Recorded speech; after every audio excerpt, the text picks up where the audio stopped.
ചിത്തി, നിങ്ങൾ സംസാരിക്ക, ഞാനങ്ങോട്ട് നിൽക്കാം. ഇയാളോട് ഇങ്ങനെ പറയണമെന്ന് എനിക്കറിയില്ല. പറയണോ വേണ്ടെന്ന് ഒരുപാട് ആലോചിച്ചു. പിന്നെ ചിത്തിയോട് സംസാരിച്ചപ്പോഴാണ് എനിക്കൊരു ധൈര്യം വന്നു. ഇയാള് പറഞ്ഞ് ബുദ്ധിമുട്ടണ്ട. ചിത്തി പറഞ്ഞത് സത്യ. എനിക്ക് ഇന്ദ്രനെ ഇഷ്ടമാ. ആ ഇഷ്ടം എന്തുകൊണ്ടാന്ന് ചോദിച്ചാൽ എനിക്ക് അറിയില്ല. ഒരുപക്ഷെ ഇയാളോടൊപ്പം ചെലവഴിക്കുന്ന ഓരോ നിമിഷവും എനിക്ക് സന്തോഷവും കെയറിങ്ങും ഒക്കെ ആയതുകൊണ്ടാവാം. ആ സന്തോഷം ജീവിതകാലം മുഴുവൻ ഒരുമിച്ച് പങ്കിടാൻ തയ്യാറാണോ എന്നറിയാനാണ് ഞാൻ വന്നത്. അറിയില്ല, അങ്ങനൊരു തീരുമാനം എടുക്കാൻ കഴിയുമെന്ന് എനിക്ക് അറിയില്ല. ഇന്ദ്രൻ പൂർണ്ണ മനസ്സോടെയാണോ എന്നെ സ്വീകരിക്കാൻ തയ്യാറായത്? അതെ. എനിക്കില്ലാത്തതും അത് തന്നെയാ. പൂർണ്ണമായും തീരുമാനം എടുക്കാൻ കഴിയാത്തൊരു മനസ്സ്. ഒരു തുലാസിൽ തൂക്കിയ തന്നോടുള്ള ഇഷ്ടത്തിന്റെ തട്ട് തന്നെയാണ് താന്നിരിക്കുന്നത്. ഉയർന്ന തട്ടിൽ കുടുംബക്കാരും സമൂഹവും എല്ലാം ചേർന്നൊരു വാൾ കെട്ടിയിട്ടുണ്ട്. അത് ചിലപ്പോ എന്റെ മാത്രമല്ല, തന്റെയും ജീവിതം ഇല്ലാതാക്കും. അതുകൊണ്ട് എൻ്റെ കൂടെ വരില്ലെന്നാണോ? അങ്ങനെയാണ് ഞാൻ തീരുമാനിക്കുന്നെങ്കിൽ എന്നെ വെറുക്കരുത്, എന്നോട് ക്ഷമിക്കണം.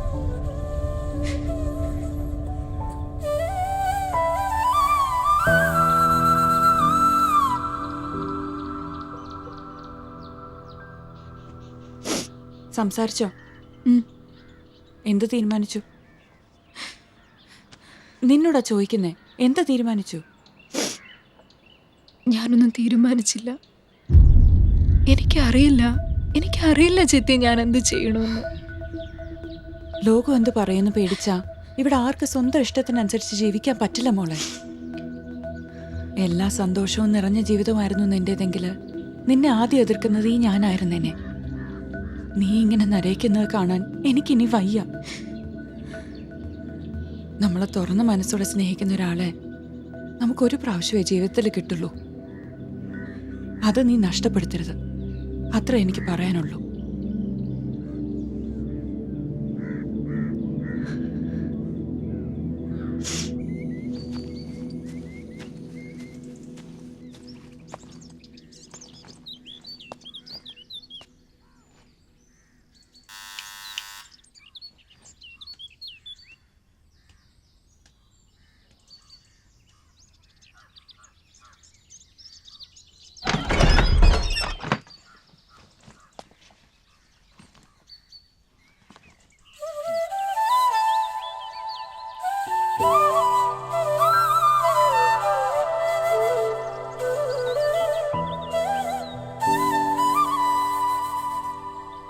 ഇറങ്ങാറായോ? എന്താ? അല്ല, ഇറങ്ങാറായോന്ന്. പോകേണ്ട സമയം. എന്താ താക്കോല്? സാറിനോട് പറഞ്ഞാൽ മതി. പിന്നെ എൻ്റെ സാധനങ്ങളൊന്നും ഞാനിപ്പോൾ എടുക്കുന്നില്ല, എല്ലാം ഹരിയേട്ടനോട് പറഞ്ഞിട്ടുണ്ട്. അവർ പാക്ക് ചെയ്ത് അയച്ചോളൂ. ഇതാ പിടി.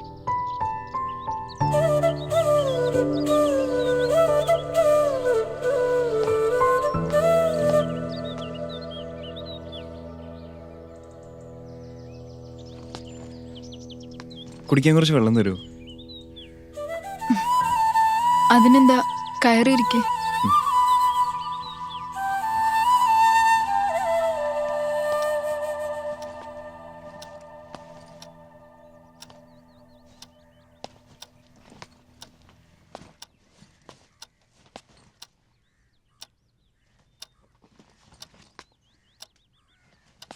ആ, താങ്ക്സ്. ഈ പെയിന്റിങ് സാറ് വരച്ചാണോ? അല്ല, ഞാൻ വരച്ചതാ. ആ, എങ്ങനെയുണ്ട്? അസലായിട്ടുണ്ട്. ഇയാളൊരു സംഭവമാണല്ലോ. ഞാൻ വലിയ സംഭവമല്ലാന്ന് എനിക്കറിയാം. പിന്നെ ഇവിടെ ഒറ്റയ്ക്ക് ഇരിക്കുമ്പോൾ ഒരു നേരം പോക്ക്, അങ്ങനെ വരച്ചു കൂട്ടണതാ. പിന്നെ ഇപ്പൊ ഒരു കളക്ഷനൊക്കെ ഉണ്ട്. പെയിന്റിങ്സ് ഒക്കെ എനിക്കൊന്ന് കാണാൻ പറ്റുമോ? ആ, പിന്നെന്താ, ആ, വാ. ഓ,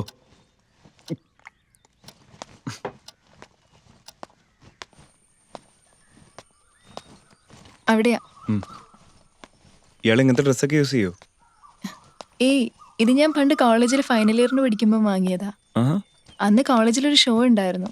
ഉം. വീട്ടിൽ കരഞ്ഞ് കാല് പിടിച്ചൊപ്പിച്ചതാ. കരഞ്ഞതിനൊക്കെ ബലം ഉണ്ടായിട്ടോ. ഉം. അന്ന് ഞാനായിരുന്നു വിന്നർ. ഇടയ്ക്ക് ഞാനൊന്ന് ഇട്ടു നോക്കും.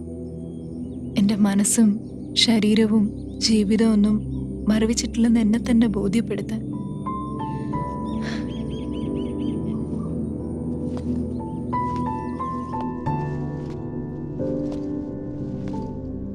ഉം. ഉം.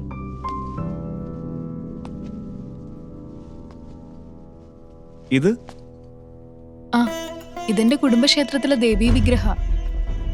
ക്ഷേത്രമൊക്കെ നശിച്ചുപോയി. പിന്നെ കുടുംബത്തിലെ മൂത്ത കാരണവരെന്ന നിലയിൽ സാറാണ് ഇതിന്റെ ഉടമസ്ഥൻ. ഇതിനും കൂടി വേണ്ടിയിട്ടാ അങ്ങേര് എന്നെ കല്യാണം കഴിച്ച്.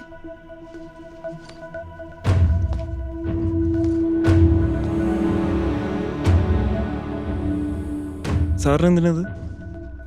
ഇത് നവരത്നങ്ങൾ പതിച്ച പഞ്ചലോക വിഗ്രഹ. ആ, ഇത് വിറ്റ കോടികൾ കിട്ടും. സാറിന് ആന്റിക് ബിസിനസ്സും ഉണ്ട്. ആന്റിക്സ് എനിക്ക് ഇഷ്ടമുള്ള ടോപ്പിക്കാണ്. ബട്ട് ആന്റിക് ബിസിനസ് ഇല്ലീഗൽ അല്ലേ? അതെനിക്കറിയില്ല. പക്ഷെ ഇതങ്ങനെ ആർക്കും വിൽക്കാൻ പറ്റില്ല. അത്രയ്ക്ക് ശക്തിയുള്ള ദേവിയാ. നമ്മൾ മനസ്സറിഞ്ഞ് എന്ത് പ്രാർത്ഥിച്ചാലും അത് നടക്കും. എന്നിട്ടെന്താ തൻ്റെ ആഗ്രഹങ്ങളൊന്നും നടത്തി തരാഞ്ഞേ? ശപിക്കപ്പെട്ട ജന്മമായിരിക്കും എൻ്റേത്. അങ്ങനെയൊന്നുമില്ലടോ. എല്ലാത്തിനും അതിൻ്റെതായ സമയമുണ്ട്. അതുകൊണ്ടായിരിക്കും ദേവി എന്നെ തന്നെ തൻ്റെ മുന്നിലേക്ക് എത്തിച്ചത്. എന്നിട്ട് എന്ത് കാര്യം? കാര്യമില്ലെന്ന് ആരാ പറഞ്ഞു? തന്നെ ഞാൻ ഇവിടെ നിന്ന് രക്ഷിക്കട്ടെ? എന്നെ എങ്ങനെ രക്ഷിക്കുന്നാ? പറയാം.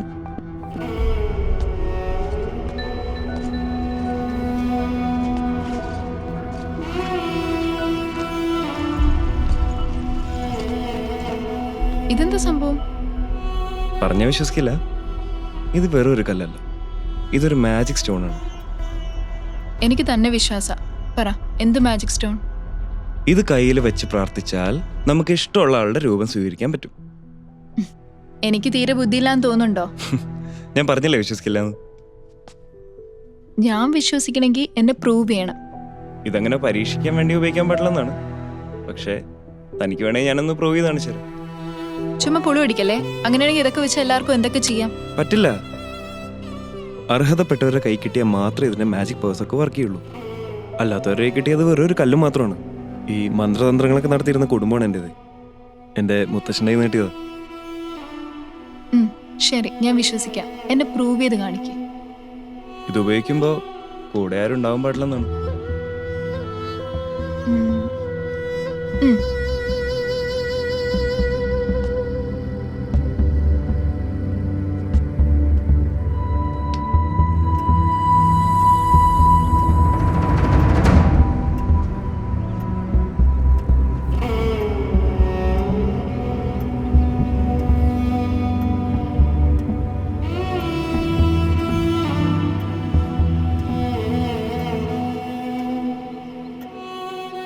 Open your eyes.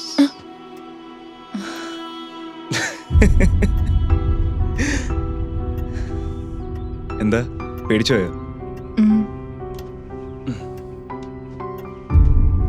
ഞാൻ കണ്ടതിൽ വെച്ച് ഏറ്റവും സുന്ദരിയായ പെണ്ണിന്റെ കാമുകന്റെ രൂപം സ്വീകരിക്കാനാണ് ഞാൻ പ്രാർത്ഥിച്ചത്. കാമുകനല്ല, കള്ളക്കാമുകൻ.